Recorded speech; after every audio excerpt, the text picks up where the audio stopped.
mwabari mu nzira ya Yesu nimusinzire kuko mumaze gusinzira satani yo bazimiza. Bene data bwoko bw'Imana ndabaramukije cyane mwese nti shalom shalom.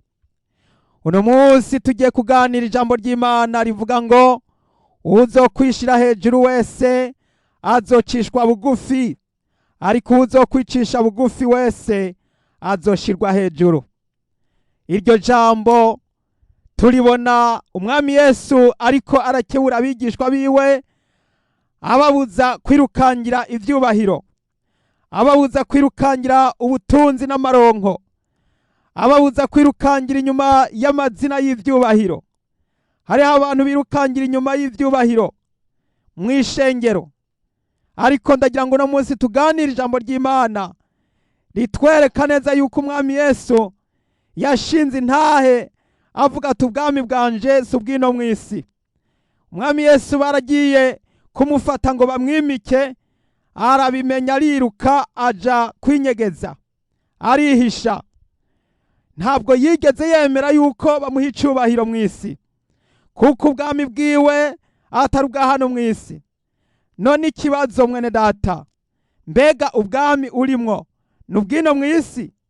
Nimba atari ubwino mw'isi, niki gituma uri kuragwanira ivyubahiro? Niki gituma uri kuragwanira intebe n'ivyicaro? Asanga ubwami bwawe butari ubwo mw'isi. Niki gituma ubiko usanga abantu benshi bariko barabira intuguta, abandi bakuzura urwanko n'ishari, abandi bakicana, abandi ugasanga bariko baragwanira ibiti n'ubutunzi ndetse n'amafaranga kugira ngo bikunde babe banyakubahwa mu mashengero no mu madini. Rero mwene data, iri jambo ry'Imana niryo gukebura bene data, niryo gukebura abariko baraja Siyoni. Ndagira ngo dusenge Imana twinjire mu iri jambo ry'Imana umwami Imana yaduteguriye kuri uno munsi. Data wera mwami, ndagushimiye kubwira ijambo ryera tugiye kwakira. Ndasengeye abana b'Imana bose kugira ngo bakirire ijambo ryawe, muhemu yera abasobanurire kandi ubane nanje muri iki cigisho. Ndabisenze mu izina ry'umucunguzi wacu Yesu Kristo, amen. Haleluya. Bwoko bw'Imana, uwuzokwishira hejuru wese azocishwa bugufi, ariko uzokwicisha bugufi wese azoshirwa hejuru. Mwene data, tugiye kuraba amajambo atwereka yuko umwami dukorera atigeze yirukanga inyuma y'ivyubahiro.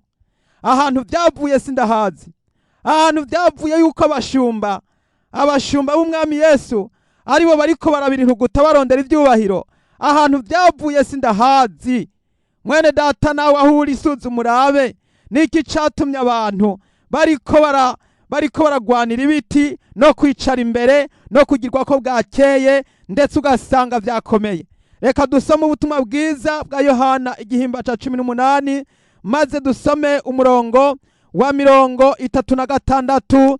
Dusome mu izina rya Yesu. Yesu aramwishura ati, ubwami bwanje si ubwo muri iyi si. Yaba ubwami bwanje bwari ubwo muri iyi si, abagendanyi banje baba barwanye ngo simpabwe abayuda. Ariko noneho ubwami bwanje si ubwino. Amen. Mwene data, iri jambo ry'Imana ni jambo rikomeye cyane, ryakagombye gusobanurirwa abakuru n'abakozi b'Imana, abakuru b'amashengero n'abayarongoye ndetse n'abakozi b'Imana, aho usanga bariko baragwanira ibiti, bagwanira n'ubutunzi, bagwanira no kubahwa. Byakagombye kugira ngo bisobanurirwe abanyeshengero. Ubwami bw'Imana ntabwo ari ubwa none, ariko n'ubwami bugiye kuza. None mwene data, wewe uriko uragwanira iki? Uri kurirukangira iki? Ko umwami Yesu wewe atigeze arwanira ubu bwami bwo mw'isi. Niki gituma twebwe abantu basanzwe ariko twebwe turiko turagwanira ivyubahiro byo mw'isi? Raba ukuntu umwami Yesu bamurondeye ngo bamufate kugira ngo bamwimike, ariko aragenda, ntabwo yigeze yemera yuko bamwimika ngo bamugire umwami. Yohana igihimba ca 6 umurongo wa 15. Yesu amenye ko bagira baze kumufata ngo bamwimike, asubira ku musozi ari wenyene gusa. Amen. Mwene data, hari aho baraza bagira ngo baguproporeze kukwimika kugira ngo baguhe igiti mw'ishengero kugira ngo bakurobanure, ariko waraba ugasanga bakurikije kamere muntu muri wewe, ntabwo kuri ubu biriko birava kuri mpwemu yera, ukagenda ukiruka kwinyegeza. Abantu bose mw'isi iyo baje kubafata ngo babimike baca bavuga ati ahubwo mwatevye, ati ahubwo nimungirire n'ingoga.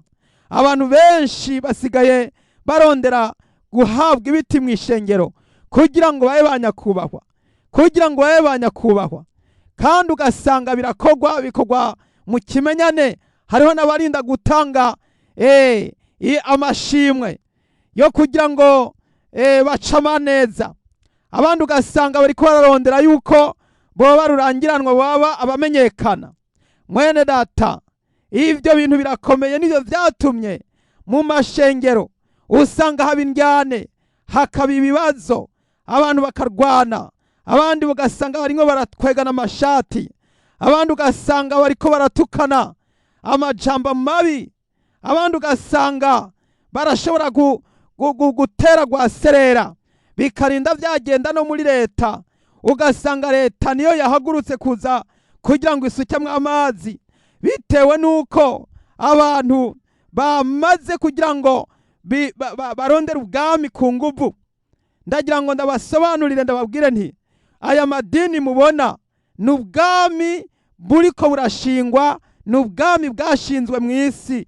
Ubu nibwo bwami abantu bose bariko barubakira ibiti, abantu bose bariko barirukangira ibiti mu madini baramaze guhabwa impera zabo. Mwene data, asangwa warobanuwe n'abantu, asangwa washinzwe n'abantu. Abo bantu nyene nibaguhembe, nibaguha ayo masheka canke ayo mabahasha, nibaguhereze, kuko uri kurahembwa. Ibihembo vyawe ni ivyo nyene uzotahira, kuko abo nyene bagutoye nibo bazoguhemba. None nimba utatumwe na Yesu, none Yesu azoguhemba se? None wumva mu bwami bugiye kuza wumva urimwo?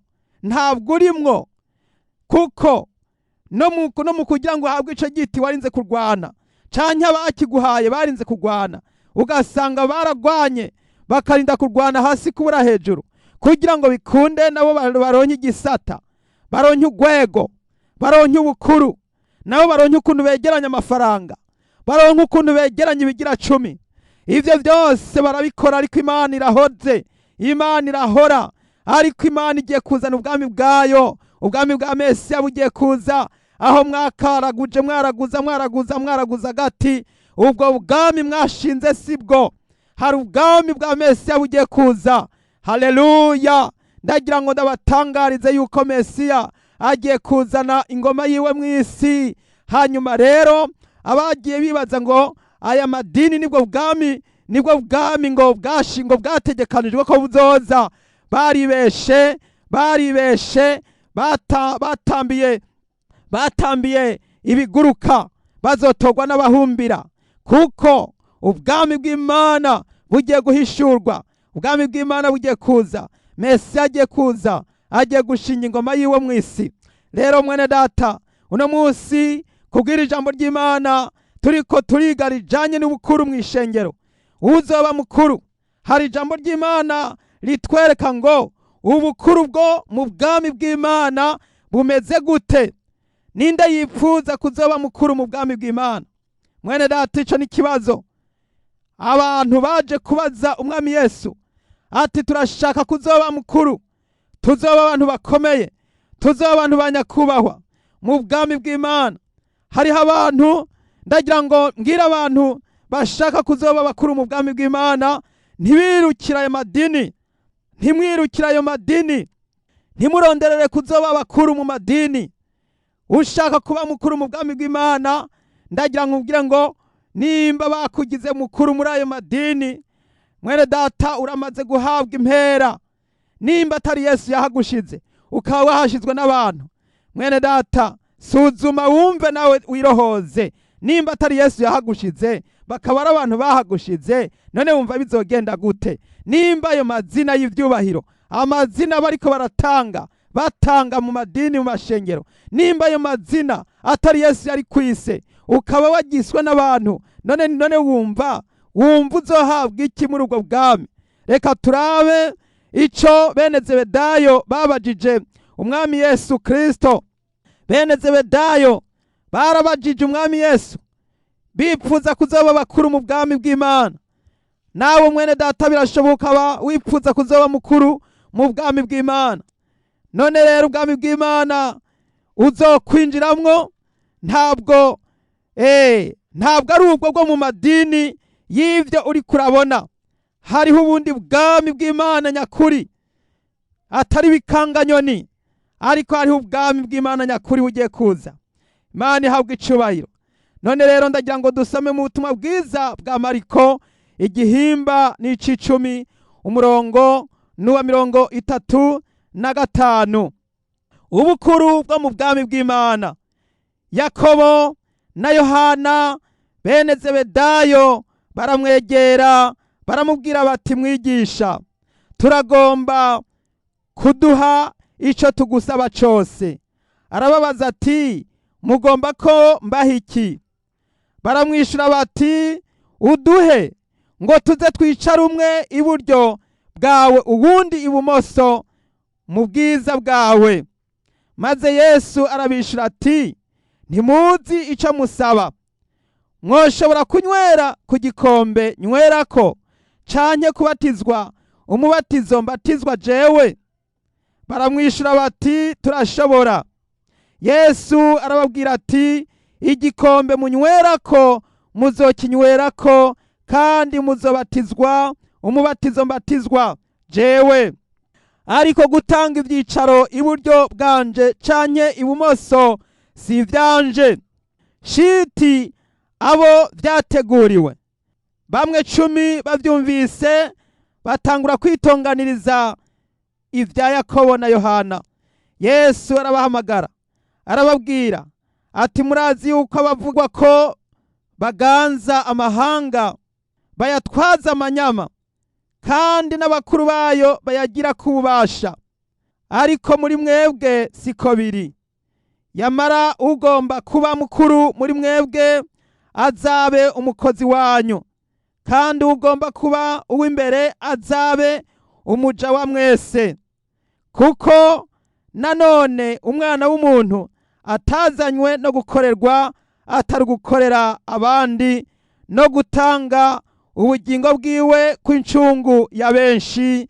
Amen, haleluya. Umwana w'umuntu ntabwo yaje gukorerwa, umwana w'umuntu ntabwo yaje kugira ngo arondere amazina y'ivyubahiro, ariko yaje gukorera abandi no gutanga ubugingo bwiwe kuri benshi.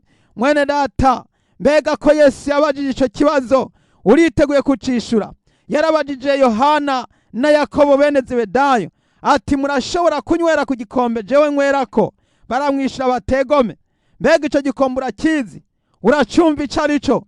Ni igikombe c'umukozi w'Imana anywa kubera yuko ariko aragwanira ukuri, arimo aravuga ukuri, arimo arabira intuguta, ashaka kugira ngo yiyamirize abantu bariko barazana ivyubahiro mu madini, bariko barazana amacakubiri mu madini, bariko barazana gushaka kurondera ivyicaro mu madini, bashaka intebe z'icubahiro mu madini.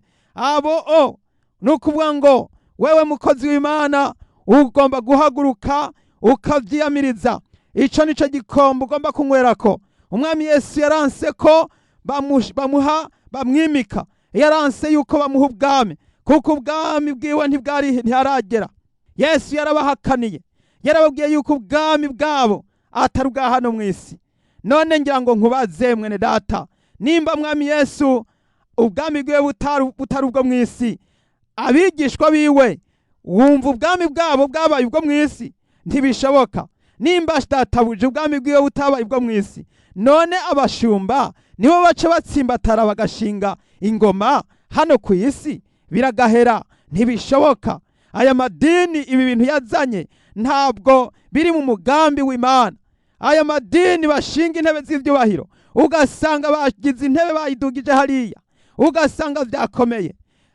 Ico cubahiro n'ubwo bwami ntaco birimwo birazana, ntaco birimwo biratanga, ahubwo abantu bariko baragwanira ubutunzi, barimo baragwanira ivyubahiro, benshi ugasanga barimo baratera butezi. Ari naco gituma mwene data iri jambo ry'Imana rije kuburira abaja Siyoni, abaja mw'ijuru, kugira ngo mumenye yuko ubwami bwacu turimwo, ubwami bwacu turirindiriye, ntabwo ari ubwa none, ntabwo ari ubwa kino gihe, ntabwo ari ubw'uno munsi. Si ubwo bwami mubona mu madini, si ubwo bwami, ntabwo ari ubwo bwami mubona abantu bagenda biyita abanyakubahwa mu mashengero, mu madini. Ngo kuko umwami Yesu yaravuze ijambo, aravuga ngo murazi ko abategetsi bo mw'isi ngo amahanga bayatwaza amanyama, ngo kandi ngo bayagira uko bagomba. Ngo ariko wewe umviriza iki jambo ry'Imana rivuga, umurongo wa 43, ariko muri mwebwe siko biri. Nimwumvirize yemwe banyamatorero, banyamashengero, ariko muri mwebwe siko biri. Yamara ugomba kuba mukuru muri mwebwe azaba umukozi wanyu. Nimwumve yemwe bantu, nimwumve yemwe bakozi b'Imana, muri mwe murafatana amashati, muriko muragwana, muriko muricana, muriko muragwanira ibiti. Ugasanga umuntu bamubwiye bati wewe rero nta majwi uronse, banza utenyenye hatowe uriya. Yamara gutogwa uyundi ati barangaye, ni jewe nakagombye gutogwa, ni jewe natigezwe kuba mukuru. Uga agaca haguruka ati ntaco, reka ngende gutera politiki, mbwira abakristo bagende baze dushinge hariya. Mugaca mugenda mugaca mufonda izina, mugaca mushinga urundi rusengero. None wumva iryo niryo juru? Ubwo nibwo bwami mwahamagariwe? Nagira ngo wakagombye kwemera, ukemera ugaca bugufi, ukemera ukikorera umusaraba, igikombe ukakinwa, kuko ntiwahamagawe kugira ngo ugwanire ibiti. Kuko iyo bavyaruko umwami Yesu Kristo yari kuva hashinze ubwami hajya nyene i Yerusalemu, yari kuva hakuyeho bajya baherezi, yari kuva yakuyeho bajya abantu bariko baravunja amafaranga mu rusengero, bajya abantu bariko baradandariza mu rusengero, bajya abantu bariko barahakorera ibibi byose nk'abambuzi. Inzu y'Imana bayihinduye nk'isenga ry'abambuzi. Mwene data yari kuva hashinze intebe n'ubwami. Abigishwa baramubajije bati mbega mwami ugomba ugarukana ingoma y'Abisirayeli? Imana ishimwe cyane. Yesu arabwira ati ibyo si byanyu kumenya, ati data wenyene niwe azi iby'ibihe n'iminsi, atariko muzahabwa ubushobozi mpwemu yera niyabazako muzobivyabona byo kunshingira intahe Yerusalemu ni Yudaya ni Samariya ndetse no gushitsa kumpera y'isi. Mwene data ndagira ngo nkubwire yuko ubwami dukorera atari ubw'uno munsi. Ivyubahiro turondera si ivy'ino mw'isi. Ivyubahiro turiko turarondera, ubugingo budashira turondera, ntabwo ari intebe z'icubahiro, ntabwo ari amazina yo kwitwa pastori, ntabwo ari amazina yo kwitwa musenyeri, ntabwo ari amazina yo kwitwa umurevera, ntabwo ari amazina yo kwitwa mwarimu, ntabwo ari amazina yo kwitwa papa canke papa canke apotre canke profete canke evangeliste. Ntabwo ari amazina yo kurondera ibiti. Ico Imana yakwise guma nico. Nimba Imana yarakubwiye ati umve rero ndakugize intumwa ubaye umwapotre, akira ivyo uvyakira, umenye yuko Imana ariyo yabiguhaye. Ariko nimba ari wowe warinze guhaguruka ukarinda kubigwanira, ntibizokorohera. Ndagira ngo mbwire umuntu yahawe izina, akahabwa izina ry'ubwarimu. Nimba Yesu Kristo yaraje akakubwira uryamye canke uri mu bikorwa canke uri mu masengesho canke umuntu akaza akakubwira ati Imana dutumye yuko wewe, nukuvuga ngo twahishuriwe ni mpwemu w'Imana aravuze ngo wewe ubaye umwarimu. Iryo jambo nimba ryavuye kuri Yesu Kristo, akira ivyo kandi umenye ko ugomba kubikorera kandi ukabikorera n'intuguti kabira, ugakorera ico gikorwa wahawe. Ariko nimba atari Yesu yabikubariye, nimba barinze kwicara bagakora inama batujya muntu turamugize, ndagira ngo nkubwire yuko mwene data suzuma urabe, nimba witwa umukuru runaka ukabura umwungere cyane ukabura umukozi w'Imana runaka, ariko ukaba ari we witumye wihamagaye, ukaba utatumwe na Yesu, Yesu akaba atakuvugishije, akaba atarakuyagisha, ukaba utarabona Yesu, ukaba utarumva ijwi rya Yesu muganira, ukaba utarahura na Yesu nk'uko Sawuli yahuye na Yesu ari mu nzira ije Damasiko, hanyuma akamubwira ati yewe atumpigire iki? Yesu amubwira atumpigire iki? Maze Sawuli aramubwira turinde ga mwami, aramubwira ati ndi Yesu uwo uri kurahiga. Mwene data, Sawuli kuva uwo munsi yaciye yakira umuhamagaro, ntiyasubiriye gukebya amaso ngo asubize inyuma, yaciye aranguka acaba intumwa ya Yesu. Hari ubwo waba warahamagawe, hari ubwo waba warahawe umubonano na Yesu, hari ubwo waba yarakuyagishije, hari ubwo waba yarakwiyeretse, hari ubwo waba yaragutumye. Nimba atagutumye, mbega n'abantu bagutumye, canke niwe witumye, mbega niwe wihamagaye? Nimba ari we wihamagaye, ndagira ngo ubwire ngo suzuma urabe, kuko ivyo urimwo sivyo, ivyo urimo uragwanira ubwami bwo mw'isi. Ndagira ngo mbwire abantu usanga mu madini bariko barirukanga bagwanira ubukuru, nk'uko tubona Yohana na Yakobo bene Zebedayo ngo baraje baramwegera bati mwami Yesu, turashaka tuze twicara iburyo, umwe iburyo undi ibumoso. Ntabwo bari bazi ibyo bakagombye gusaba. Mbega mwene data, nawe uri urashaka ubukuru, kuko ubukuru bwo mw'isi nubwo mw'isi buzoherera mw'isi, ibyubahiro byo mw'isi bizoherera mw'isi. Uzoshaka kwishira hejuru azocishwa bugufi nta kabuza, ariko umuntu ashaka ubwami bw'Imana nabe mutoya, agire kamere, agire umutima ucije bugufi. Jambo ry'Imana avuga ngo mugendane n'ivyoroheje, ngo mugire umutima nk'umwe wari muri Yesu Kristo. Nguwo naho yarakwiye kubona ko aringaniye n'Imana, ariko ntiyumviriye yuko kuringanira n'Imana ngo ari ikintu cyo kumirako, ariko yisiga ubusa yicisha bugufi. Mwene data, birashika ugasanga ufise izina rya rurangiranwa rikomeye, ubu birashika ugasanga uri mu rwego rukomeye, ariko ndagira nkubwire ngo ico giti ntabwo ari ico kumirako, kuko impongo yararyohewe na ca kigori, ariko amaherezo yakiguyemwo, amaherezo yapfiriye muri ico kigori. Mwene data, ndagira ndakubwira ngo inguha yarumiye ku nka, inka barayibaga kugeza iyo nka irapfa, barajya inyama, urusato baranikira, impongo iragumiriza, irabandanya ngo ni mpaka, ngo sinta, ngo simpeba, ngo sinta, ngo simpeba, kugeza igihe urusato gumye, inguha nayo yumiramwo, birumana n'urusato. Intumwa Paulo yabivuze mu Bafilipi, Abifilipi igihimba ca 2 umurongo wa mbere. Paulo yaravuze ngo mugire wa mutima muri mwebwe wari muri Kristo Yesu. Bene data, abakozi b'Imana ba Kristo, shengero ry'Imana, mwebwe muriko murahaguruka mushinga amadini mugwanira ibiti, mwebwe mushinga amadini biturutse ku moko, mwebwe mushinga amadini biturutse kuko batabahaye ibyubahiro, mwebwe mushinga amadini mushaka kuronka kugwiza amahera n'ubutunzi. Umviriza iri jambo ry'Imana, mugire wa mutima muri mwebwe wari muri Kristo Yesu.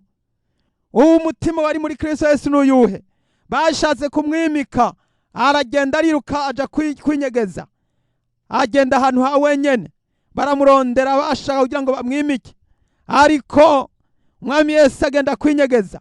None haraho nawe uwo mutima ari ufise, cyangwa uri kuragwanira ivyubahiro n'ubwami bwo mw'isi? Nguwo naho yarasanganywe ishusho y'Imana, ntiyiyumviriye yuko kuringanira n'Imana ari ikintu cyo kumirako, ariko yisiga ubusa, yabira ishusho y'umugurano, acika ubusa n'abantu. Mwene data, ndagira ngira ngo niwakire ishusho isa n'iy'umugurano, wemere kuba umukristo asanzwe wa wundi wo mu ntebe, kuko mpwemu yera niwe ahaguruka kugukoresha. Ijambo mpwemu yera azoguha ntirizorabira ngo nuko warinze gushaka kugira ngo ukandagire abantu, ariko birashakirwa yuko wicisha bugufi niho Imana izogushira hejuru. Nimba warahamagariwe igikorwa icishe bugufi, kuko na Yesu yaricishije bugufi. Mwene data, reka kugwanira ibihembo mu idini, reka kugwanira ibigira 10 mu madini, reka kugwanira ivyubahiro mu madini. Hariho abandi bagwanira amazina, mbere hariho n'abandi bipfuza ati nanje icompa iryo zina bakarinyita. Ewe mwene data, ndagira ngo ubwire ngo curura umutima, cisha bugufi. Mwene data, ugira umutima nk'umwe wari muri Kristo Yesu, ugira umutima nk'umwe wari muri Kristo Yesu. Nguwo naho yarasanganywe ishusho y'Imana, ntabwo yiyumviriye yuko kuvyumira ko ari ikintu gikomeye, ariko ngo yicisha bugufi. Birashakirwa ngo nawe wicisha bugufi. Abakristo muze twicisha bugufi. Ijambo ry'Imana twarabonye hajya mu butumwa bwiza bwa Matayo igihimba ca 23. Twarabonye amajambo akomeye. Umwami Yesu Kristo yaravuze amajambo akomeye avuga ngo uwuzokwishira hejuru wese azocishwa bugufi. Matayo 23 duhereye ku murongo wa 6 kugeza 12. Bakunda ivyicaro byo haruguru aho batumiwe n'intebe z'icubahiro mu masinagogi. Iyo bariko baravuga amasinagogi ni Giheburayo. Amasinagogi bivuze urusengero canke ahantu h'amahwaniro h'amateraniro. Niyo sinagogi barimo baravuga ngaha. Umurongo w'indwi, no kugirwa ko bwakeye mu tuguriro no kwitwa n'abantu rabi. None ntimukitwe rabi, kuko umwigisha wanyu ari umwe, namwe mwese murabavukana. Haleluya! Namwe mwese murabavukana. Uno munsi uhirahira ukabwira umuntu ngo mwene data, ugahirahira ukamwita mwene data, umenye ko ntumenye bagucanye. Baca n'abandi bacakuraba ati uravyubahutse, uramwise mwene data, ubona mungana. Ubona mungana, kuki utamuhaye rya zina rya nyakubahwa apotre canke umuntu akomeye? Yesu aravuga ati mwese murabavukana, nimuze twitane bene data, kuko dufise data umwe, dufise data umwe, dufise umwami umwe, kandi dufise mpwemu umwe, kandi twese turindiriye ubwami bw'Imana bugiye kuza. Umurongo w'9 aravuga ngo kandi ntimukite umuntu wo mw'isi data, kuko so ari umwe, ari uwo mw'ijuru. Bene data, nimureke kwitana abana amazina y'ivyubahiro, kuko umunyacubahiro dufise ni umwe. Bene data, ni Imana, niwe data. Imana ishimwe cyane. Kandi ntimukiyite umuranzi, kuko umuranzi wanyu ari umwe, ari Kristo. Murongo wa 11, ariko umukuru muri mwebwe azabe umukozi wanyu. Uwuzokwishira hejuru azocishwa bugufi, kandi uzokwicisha bugufi azoshirwa hejuru. Haleluya! Mwene data, uraburiwe, wewe wahora wishira hejuru, wewe ufise agatima ko kwishira hejuru. Igihe cawe niki cyo kwihana, cyo guca bugufi, maze ukumva yuko wongeye kuba nk'umwana muto. Iki cigisho kigarukiye hano. Iyi kiri gice ca mbere ciki icigisho kivuga ivy'ubukuru, kuko iki cigisho c'ivy'ubukuru ni kirekire cyane. Tuzokibandanya. Ubu turarangije igice ca mbere, tuzokomeza igice kigira kabiri kitwereka ukuntu umukuru mu bwami bwo mw'ijuru agomba kuba nk'umwana muto, agomba kuba nk'umwana.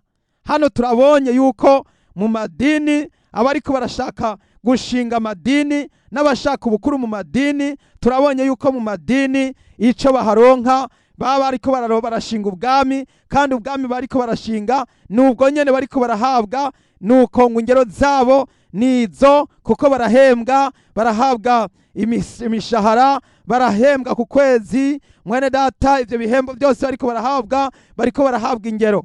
Yesu yaravuze ngo baramaze guhabwa ingero impera zabo, kuko baba baririmbyi usanga baririmba barinda guhabwa amahera, baba abarongozi b'amashengero hariho abarinda guhembwa, ariko hariho abitanga.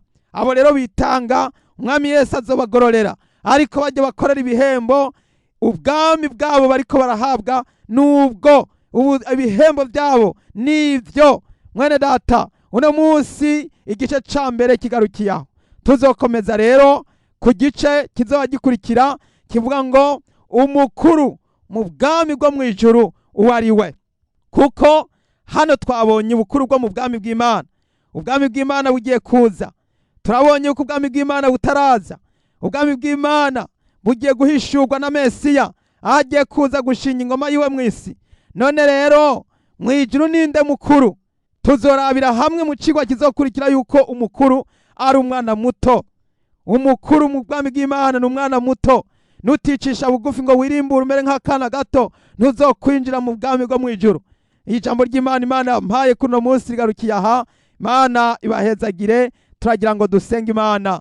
Data mwami wanje ndagushimiye kugira ijambo mwami riwuriye abanyamashengero n'abanyamadini, kugira ngo bamenye yuko ubwami dukorera atari ubwino mu isi, ariko ko twimirije kuzoragwa ubwami bugiye kuza, ubwami bwa Mesiya bugiye kururuka, kugira ngo ingoma y'ubwami bw'Imana ishingwe hano mu isi, maze abera bafatanye na Kristo kuganza imyaka 1000. Urakoze mwami, ndagushimiye kubihanganye, ku bantu bose bemeye guca bugufi. Urakoze, izina ryawe rishemagizwe. Umuntu wese ataraca bugufi, Data ndamusengera ngo ace bugufi, ababarirwe icaha ciwe, kandi yongere kuhagirwa, maze yongere kwezwa, yongere kwiyoza, yongere kuhagirwa, maze abicare umugisha, maze yitegure gusanganira ubwami bw'Imana bugiye kuza. Ndabigushimiye, ndabisenze mu izina ry'umwami wacu Yesu Kristo, amen. Haleluya. Mwene data, Imana iguhezagire cyane. Mwari kumwe na mwene so Abeli Mbonimpa. Shalom shalom. Ikangure bagenzi, ikangure bagenzi, ikangure bagenzi, umwami Yesu ari ku rugi. Ikangure bagenzi.